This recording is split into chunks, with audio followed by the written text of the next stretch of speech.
இயேசுவில் அன்புக்குரிய சகோதரர்களே, சகோதரிகளே, உங்கள் எல்லோருக்கும் என்னுடைய காலை வணக்கத்தை மிகுந்த மகிழ்ச்சியோடு தெரிவித்துக் கொள்கிறேன். இன்றைய நாள் நற்செய்தியில நாம பார்க்கிறோம், எம்மாவுவை சார்ந்த 2 சீடர்கள் தங்களுடைய ஊரை நோக்கி மீண்டும் பயணிக்கிறார்கள். அப்படி பயணிக்கிற பொழுது அவர்களுக்கு நடந்த ஒரு நிகழ்வை இன்றைக்கு நற்செய்தி நமக்கு சுட்டி காட்டுகிறது.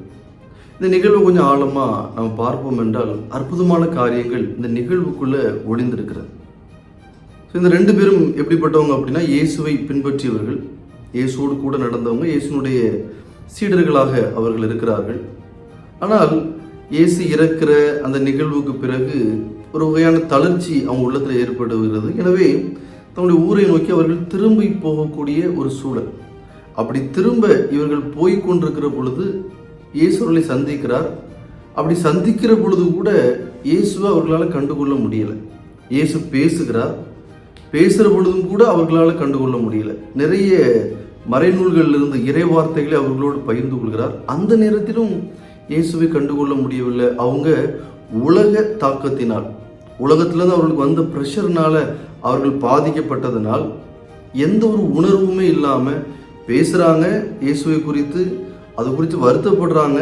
ஆனால் அந்த தெளிவு இல்லாமல், இல்லை என்றால் வாழ்க்கையில் ஒரு சில பிடிப்பு இல்லாமல், வாழ்க்கையில் நம்பிக்கை இல்லாமல் அவங்க திரும்பி போகிறத நம்ம பார்க்குறோம். ஸோ இந்த நிகழ்வுகள் அவர்கள் இயேசுனுடைய சீடர்கள், கவனிக்க வேண்டிய விஷயம். பயந்து போய் திரும்பி போகிறாங்க, கவனிக்க வேண்டிய விஷயம். இனி நம்ம ஒன்றுமே செய்ய முடியாது, நம்முடைய பழைய வாழ்க்கையை தொடருவோம் என்று அவருடைய வாழ்க்கையை அவர்கள் தொடர்வதற்காக தங்களுடைய சொந்த ஊரை நோக்கி போகிறாங்க. இது கவனிக்க வேண்டிய விஷயம். இயேசு அவர்களோடு பேசுகிறார், இறை வார்த்தையை குறித்து விளக்கம் கொடுக்கிறார். ஆனால் அவர்களால் அதை புரிந்து கொள்ள முடியவில்லை. எனவேதான் ஒரு கடினமான வார்த்தையை இயேசு பயன்படுத்துகிறார். அறிவியலிகளே அப்படிங்கிற ஒரு வார்த்தையை கூட அங்கே பயன்படுத்துகிறார். ஆனால் இயேசுவை குறித்து புரிந்து கொள்ள முடியவில்லை. இதுவும் கவனிக்க வேண்டிய விஷயம். எனவே இப்படிப்பட்ட சூழ்நிலையில் அவங்க எல்லாத்தையும் இயேசு சொல்லிட்டு அவருக்கு வருத்தத்தோடு தான் முடிச்சுட்டு சரி கிளம்புவோம் அப்படின்னு போகிற நேரத்தில் அவங்க சொல்கிறாங்க, இயேசு எங்களோட தங்குங்க. இயேசுன்னு சொல்லலை, யாரோ ஒருத்தர் அவர் நினச்சிக்கிட்டு சரி லேட் ஆகிட்டு எங்கள் கூட தங்குங்க என்று அவர் சொல்கிறார். உடனே இயேசுவும் அவர்களோடு தங்குகிறார். அந்த இரவு வேளையில் உணவு அருந்துகிற பொழுது இயேசு அப்பத்தை பிட்கிறார்.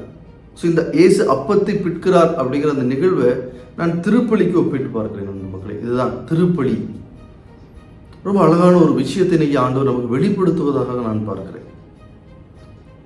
பயந்து போனவர்கள், மந்தமாய் இருக்கிறார்கள், உலக பயங்களால், உலக கவர்ச்சிகளால், உலக அழுத்தங்களால் பாதிக்கப்பட்டு போயிருக்கிறார்கள். இயேசுவை குறித்து அக்கறை இருந்தாலும் அதை உணராமல் இருக்கிறாங்க. இனி வாழ்க்கையை முடிஞ்சிட்டு அப்படின்னு நினைக்கிறவங்க. ஸோ இப்படிப்பட்ட ஒருத்தங்க திருப்பலி என்கிற அந்த மாபெரும் அருளடையாளத்துக்குள்ள நுழைந்த உடனே, இயேசு அப்பத்தை பிட்ட உடனே அவர்களுக்கு எல்லாமே அங்கு வெளிப்படுத்தப்படுகிறது. அன்பு மக்களே, நான் இதோட அப்படி நிற்கிறேன் இந்த விளக்கத்தில். உடனே சொல்லப்படுகிறது நற்செய்தி வாசகம், அந்த இரவிலேயே அவர்கள் நடந்து சென்றார்கள். கவனிக்கணும், இதெல்லாம் சாதாரண விஷயம் கிடையாது மக்களே. அவங்க எருசலேமிலிருந்து திரும்பி வர்றாங்க. சாயங்கால நேரத்தில் தன்னுடைய சொந்த ஊருக்கு இருட்டுறதுக்கு முன்னாடி போய் சேர்ந்துடணும் அப்படின்னு நினைச்சுதான் வராங்க. ஆனால் இந்த திருப்பலியினால அவர்களுடைய கண்கள் திறக்கப்படுகிறது, மனங்கள் திறக்கப்படுகிறது, ஒரு உற்சாகம் கிடைக்கிறது, இனி வாழ்ந்துடலாம் அப்படிங்கிற ஒரு தைரியம் கிடைக்கிறது. அந்த தைரியத்தோட அந்த இரவே அவர்கள் வீடு திரும்பினார்கள் என்றால் அதுதான் திருப்பலியினுடைய மகிமை. அன்பு மக்கள், நம்முடைய வாழ்க்கையில் இந்த திருப்பலியினுடைய மகிமை இன்னும் நமக்கு புரியவே இல்லை. அதனாலதான் பெரியவங்க சொன்னாங்க, திருப்பலி போன்று மாபெரும் செல்வம் இந்த உலகத்தில் உண்டோ.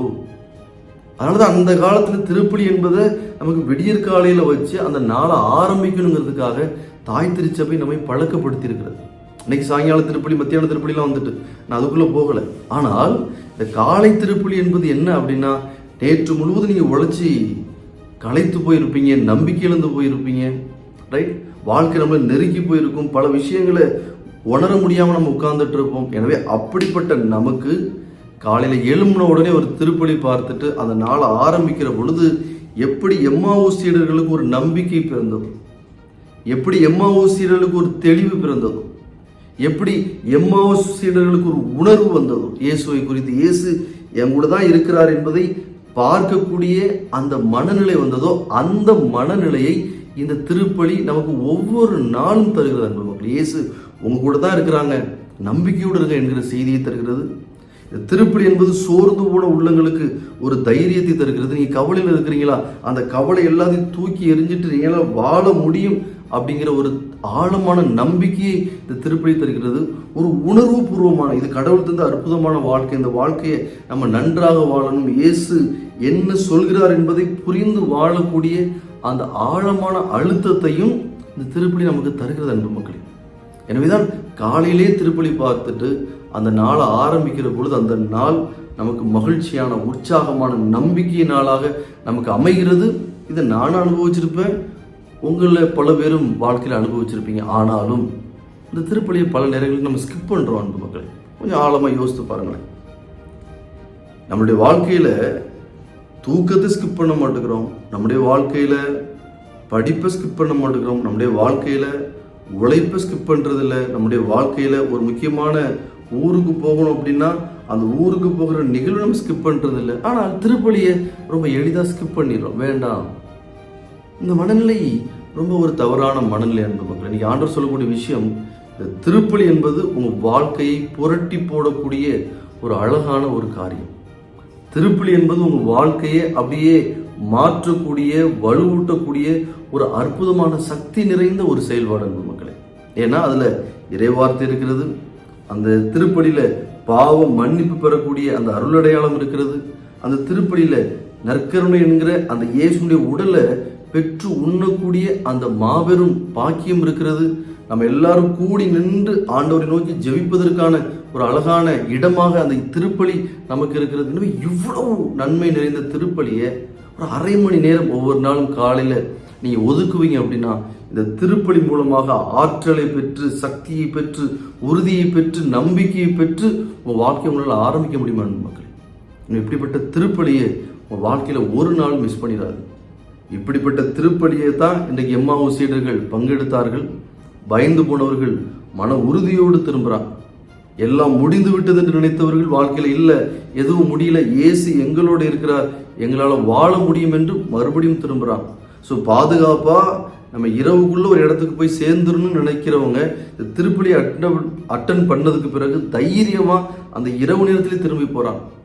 அது வரைக்கும் புரியாம, உணராம, இறைவார்த்தையை குறித்து அச்சத்தோடு இருந்தவங்க இந்த திருப்பலிக்கு பிறகு இறைவார்த்தையை புரிகிறாங்க, அதை உணர்றாங்க. அதை உணர்ந்தவர்களாய் அவர்கள் உற்சாகமாய் மறுபடியும் தன்னுடைய பணியை நோக்கி திரும்புறாங்க அன்புமானவர்கள். அது மட்டுமல்ல, போயிட்டு அறிக்கையிடுறாங்க, இயேசு நாங்கள் சந்திச்சோம், இயேசு உயிர்த்து விட்டார், இயேசு நம்மோடு தான் இருக்கிறார் என்கிற ஆழமான ஒரு செய்தியை சீடர்களுக்கு நம்பிக்கை செய்தியாகவும் கொடுக்குறாங்க அன்புமக்களை. நம்முடைய வாழ்க்கையிலும் இந்த திருப்பலி உங்களுக்கு உற்சாகத்தை கொடுக்கும். இந்த திருப்பலி உங்கள் வாழ்க்கையை புரட்டி போடும் அன்புமக்களை. ஒவ்வொரு நாளும் நீங்கள் திருப்பலியில் பங்கெடுத்து உங்கள் வாழ்க்கையை மாற்றி சந்தோஷமாக, உற்சாகமாக வாழ முடியும் என்கிற செய்தியை இன்னைக்கு ஆண்டவர் நமக்கு தருகிறார். கேட்க செவியுள்ளோர் கேட்கட்டும். ஆமென்.